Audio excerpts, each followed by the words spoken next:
Bon, on est rendu aux traitements chirurgicaux.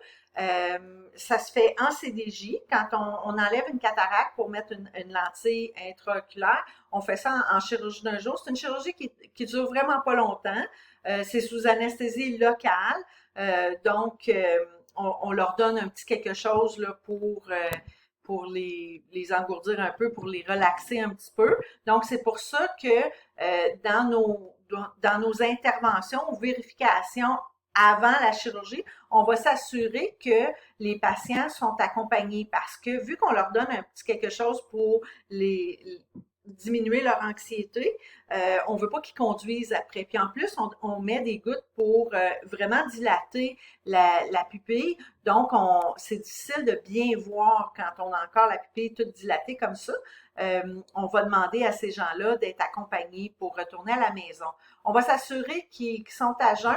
La plupart du temps, les chirurgiens demandent à ce qu'ils soient à jeun depuis le déjeuner. Là. Ils leur acceptent un petit déjeuner léger s'ils sont opérés plus tard dans l'avant-midi.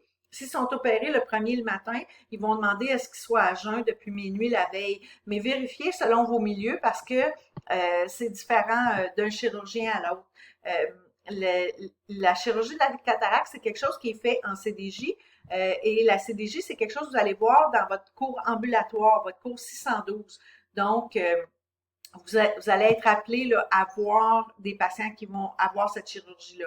On s'assure que le consentement est signé, on s'assure qu'on leur donne la médication s'ils sont très stressés, on va avoir des activants de prescrits qu'on va pouvoir leur donner, mais c'est sûr et certain qu'avant la chirurgie, il y a une série de gouttes à donner en pré-op pour dilater la pupille. Puis chaque chirurgien a sa petite recette de voyons, de gouttes pour dilater la pupille.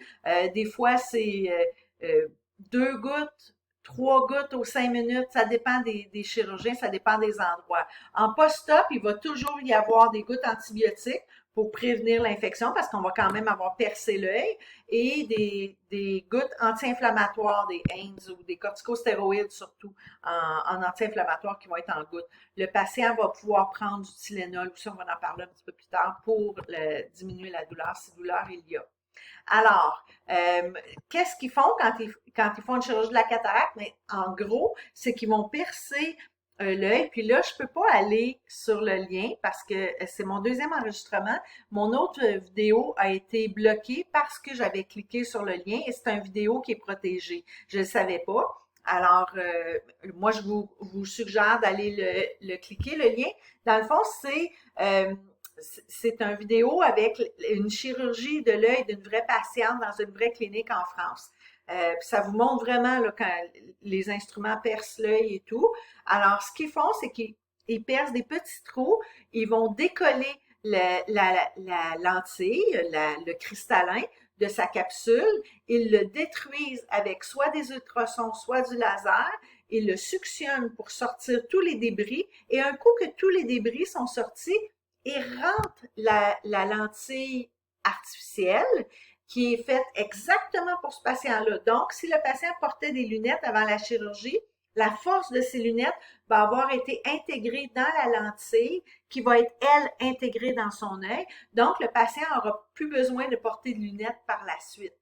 Alors, euh, alors, si ça vous intéresse, cliquez sur le lien. Moi, je ne le ferai pas parce que ma vidéo va être encore bloquée une deuxième fois, puis je ne veux pas ça. Alors, la lentille qu'ils mettent à l'intérieur, ça a l'air de ça. C'est mince de même, là, mais ça a l'air de ça avec 2 petits bras. Puis ça se déploie, c'est tout plié dans une espèce de petit réceptacle. C'est gros à peu près comme le bout de mon stylet. C'est vraiment pas gros. Puis dans la vidéo, on le voit très, très bien. Et puis quand ils rentrent le bout dans le trou qu'ils ont fait dans l'œil, il pousse la lentille et elle se déploie à l'intérieur là, de la cavité où était le cristallin avant. Et elle se déploie, il la place un petit peu, puis éventuellement, autour de ces petits bras-là, va se former des tissus cicatriciels qui vont faire que dans les prochaines semaines, la lentille ne pourra plus bouger. Là. Alors, qu'est-ce qu'on va faire comme suivi en post-opératoire? Qu'est-ce qu'on va leur faire comme enseignement à ces patients-là? on va leur dire que pour les prochaines 24 heures, ils doivent porter un cache-œil. Dans la plupart des milieux, on leur demande ça. C'est pas un cache-œil opaque, c'est pas pour se cacher de la lumière, c'est vraiment un cache-œil en plastique, là. C'est pour éviter que les gens aillent se jouer dans l'œil parce que l'œil va être sensible, on va avoir l'impression qu'on a envie de le frotter tout le temps, puis il faut pas. Donc, cette capsule-là, ou ce protège cache-œil-là, est tout simplement pour se protéger de nous-mêmes, là, de se frotter l'œil. On demande aux gens de le porter pour à peu près 24 heures, mais il y a des gens qui vont le porter plus longtemps juste par sécurité, puis il y a des gens qui n'ont pas besoin de le porter du tout parce qu'ils savent qu'ils ne toucheront pas l'œil. C'est selon, mais c'est ce qu'on leur suggère. On va leur enseigner de bien se laver les mains avant de se laver le visage, avant de se mettre les gouttes, parce qu'on ne veut pas contaminer l'œil. Il y a quand même eu un trou dans l'œil. On va leur montrer comment mettre les gouttes sans contaminer la bouteille. Alors, il ne faut pas toucher l'œil avec l'embout de la bouteille, il ne faut pas toucher les cils avec l'embout de la bouteille, il faut envoyer la goutte dans le sac conjonctival. Alors, on tire la paupière, on dépose la goutte là. On essaye de ne pas porter de maquillage. Les crayons, les mascaras, c'est porteur de bactéries, donc on va leur suggérer pour une couple de semaines de ne pas se maquiller. On va leur demander parce qu'une des gouttes qui va leur avoir été prescrite, qui est un antibiotique. Alors, on va leur demander de mettre toute la prescription de cet antibiotique-là pour éviter l'infection. Pas de baignade pendant 2 semaines. Ils peuvent se baigner, mais ils ne peuvent pas mettre leur tête sous l'eau. Encore là, c'est pour essayer d'éviter d'avoir l'œil en contact avec de l'eau qui pourrait contenir des bactéries.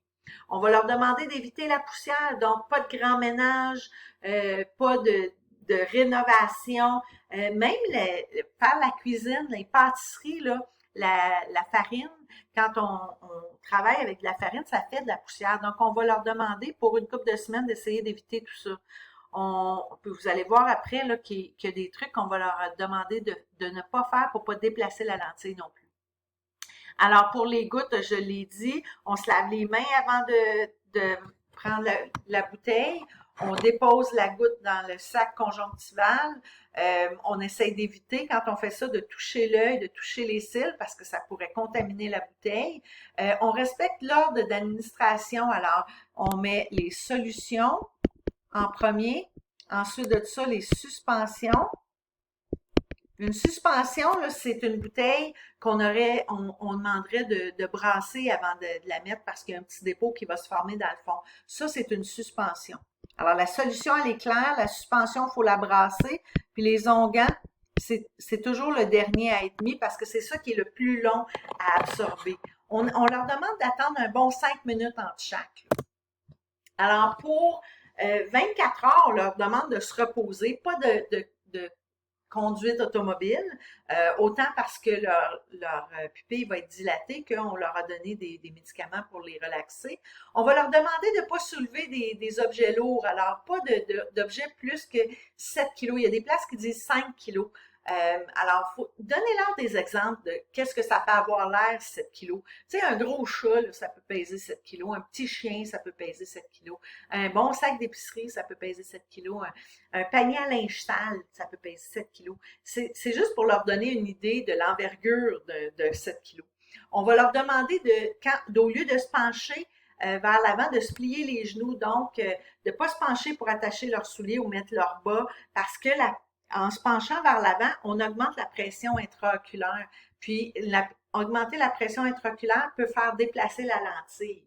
On va leur demander de prendre du Tylenol pour la douleur parce que ça devrait gérer la douleur du Tylenol. Il ne devrait pas y avoir de douleur assez intense pour avoir besoin d'autre chose.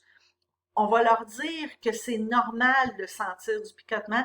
En gros, là, ils vont sentir comme s'ils ont du sable dans l'œil. C'est comme si ça gratte. C'est pour ça que c'est important de porter la coquille pour pas aller se frotter. Puis ça, c'est normal là, qu'on sente que ça gratte. C'est pas quelque chose d'anormal. On va leur demander de mettre les gouttes corticostéroïdes, les gouttes anti-inflammatoires selon la prescription. On va leur demander de mettre des lunettes s'ils sortent dehors. On va leur demander de mettre des lunettes fumées si le soleil les incommode. Si le soleil les incommode pas, ils n'ont pas besoin d'en porter. Éviter les activités qui augmentent la pression intraoculaire. Ça, on en a parlé tantôt, se pencher vers l'avant, lever les objets lourds. On va essayer d'éviter de dormir sur le côté opéré. Soit dormir sur le dos ou dormir sur le côté opposé. Et puis, on va leur dire qu'ils vont avoir un rendez-vous, là, puis la plupart du temps, ils partent la chirurgie d'un jour avec leur rendez-vous en main, là, avec l'ophtalmologue, 6 à 8 semaines plus tard. Si on a un deuxième œil à être opéré, les chansons qui vont avoir été faites entre les deux, là. Alors, qu'est-ce qui nécessiterait une intervention ou une visite à l'hôpital, à l'urgence? Alors, tout ce qui est ici, là, une apparence d'hémorragie, il y a du sang qui apparaît dans l'œil, c'est pas normal. Après quelques jours, ça commence à être rouge, ça commence à être chaud, on fait de la fièvre, c'est pas normal. Perte de vision soudaine, c'est soit que la lentille s'est déplacée, puis là, je parle pas j'ai perdu la vision tranquillement pas vite. Non, non, c'est une minute, on voit bien, puis la minute d'après, on voit plus pantoute, là. Ça, c'est des gros signes que la lentille s'est déplacée. Ça peut être, à la limite, ça peut être douloureux, là, tout ça. Un inconfort qui augmente au lieu de diminuer, une perte de vision, surtout si elle est soudaine, c'est sûr et certain qu'il faut aller à l'hôpital. On voit des corps flottants. Ça, c'est comme si on voyait des petits points noirs, là. Visite à l'hôpital, c'est un signe que soit la lentille s'est décollée, s'est déplacée ou la rétine s'est décollée. Parce que quand on va jouer dans l'œil, il y a toujours un risque de faire décoller la rétine.